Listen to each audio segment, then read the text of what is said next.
Halo semuanya, di antara kalian pasti pernah memiliki pengalaman yang sudah terjadi di masa lalu. Dan biasanya kalian menuliskannya dalam sebuah diary atau menceritakan kepada orang lain. Di video kali ini kita akan membahas tentang sebuah teks yang menceritakan tentang pengalaman masa lalu. Dan teks ini dipelajari dalam pelajaran bahasa Inggris. So, nama teksnya adalah recount text. Kita akan mempelajari beberapa hal tentang recount text, yaitu definisi dan fungsinya, jenis teksnya, unsur kebahasaan, struktur teks, dan contoh dari recount text. Sebelum kita mulai, alangkah baiknya kalian klik tombol subscribe sehingga kita bisa lebih bersemangat lagi untuk membuat konten-konten yang menarik untuk kalian.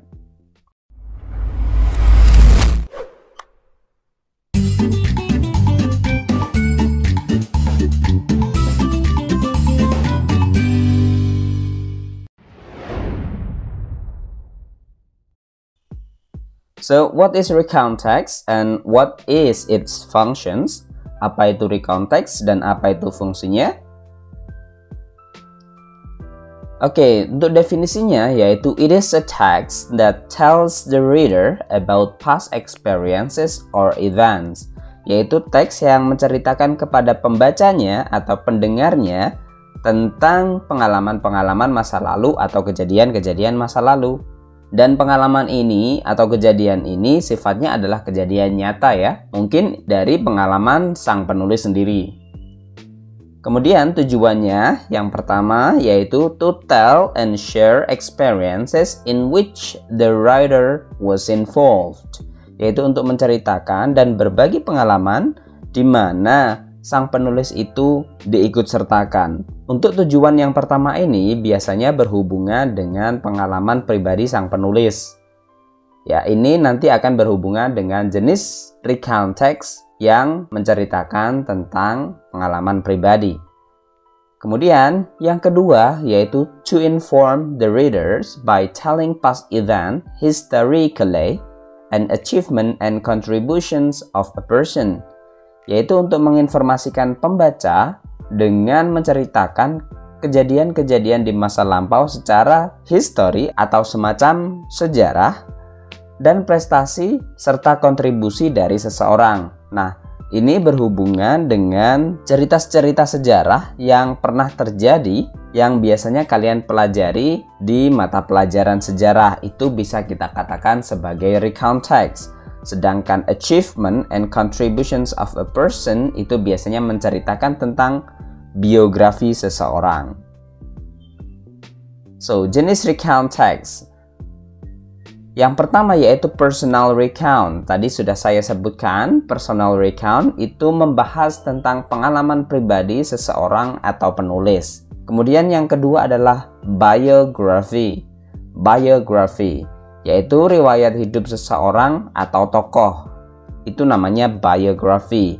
Kemudian yang ketiga adalah historical recount, yaitu recount yang memiliki sejarah atau cerita sejarah. Contohnya yaitu Perang Diponegoro atau contoh lain yaitu cerita Bandung Lautan Api. Nah, itu adalah jenis recount text yang berdasarkan cerita sejarah.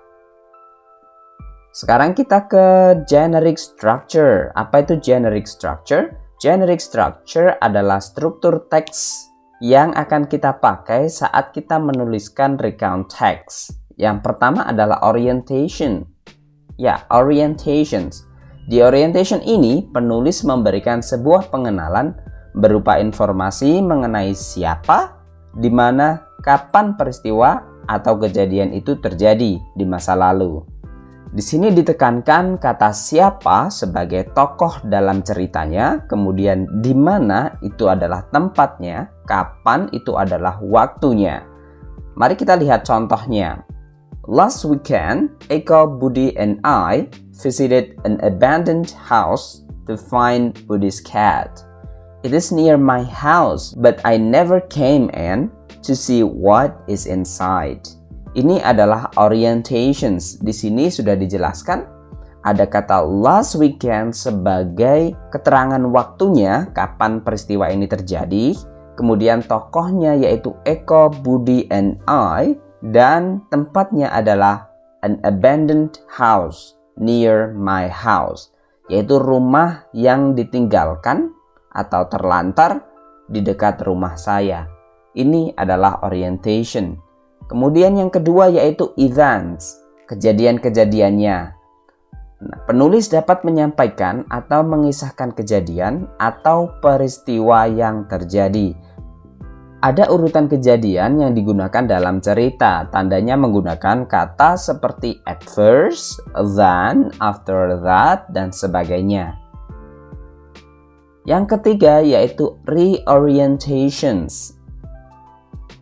Penulis menuliskan rangkuman dari semua peristiwa atau kejadian yang diceritakan serta komentar atau kesan personal terhadap peristiwa atau kejadian yang telah terjadi. Contohnya seperti ini.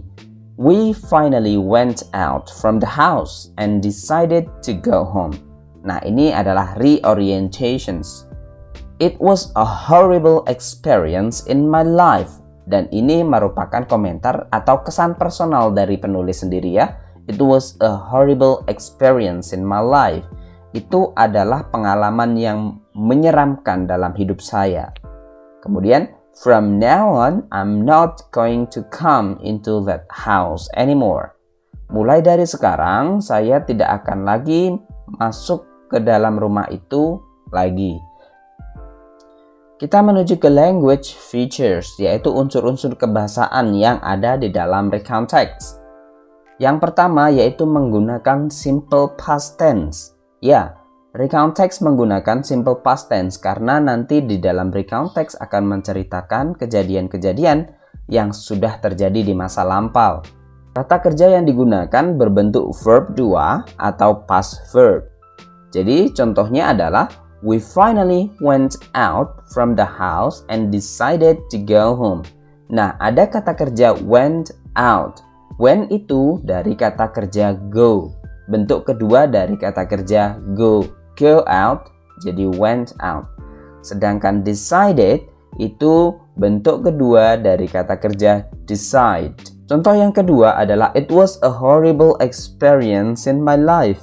Was itu bentuk kedua dari is karena subjeknya it. Perlu diingat dalam simple past tense kita menggunakan verb 2 bukan verb yang pertama atau kata kerja pertama.